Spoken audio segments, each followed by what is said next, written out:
In this KnowledgeSmart support video, we will review our consolidated data export. The data export area can be found at the bottom of the main screen of your admin dashboard. Here you are able to take an export of all of the KnowledgeSmart data held for a specific account. The first thing that you can do is decide to take the export at parent level or at a specific linked account level.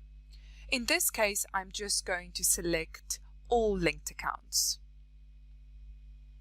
Next up, click Run Export. You will then be prompted to open up the exported file in Microsoft Excel. Once the file has opened in Microsoft Excel, you can review the different tabs to get a better understanding of all of the data that has now been exported for you.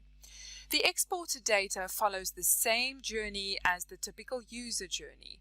So we start off with user and background data, moving on to invite history, then results, question performance, module performance, and now we start looking at training tags, training requests, and skipped questions. And lastly, we move on to grouping.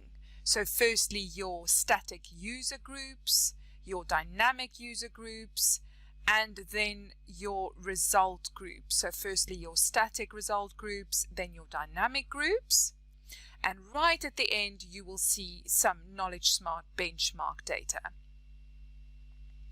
It is this consolidated data export that will become your data source, which you will use as part of the KnowledgeSmart Power BI template.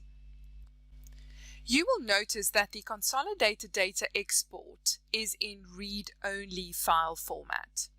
You need to save this file locally and then record that file path, as you will need that when you are uploading this data to our Power BI template. Our next support video will review that workflow. So see you in there.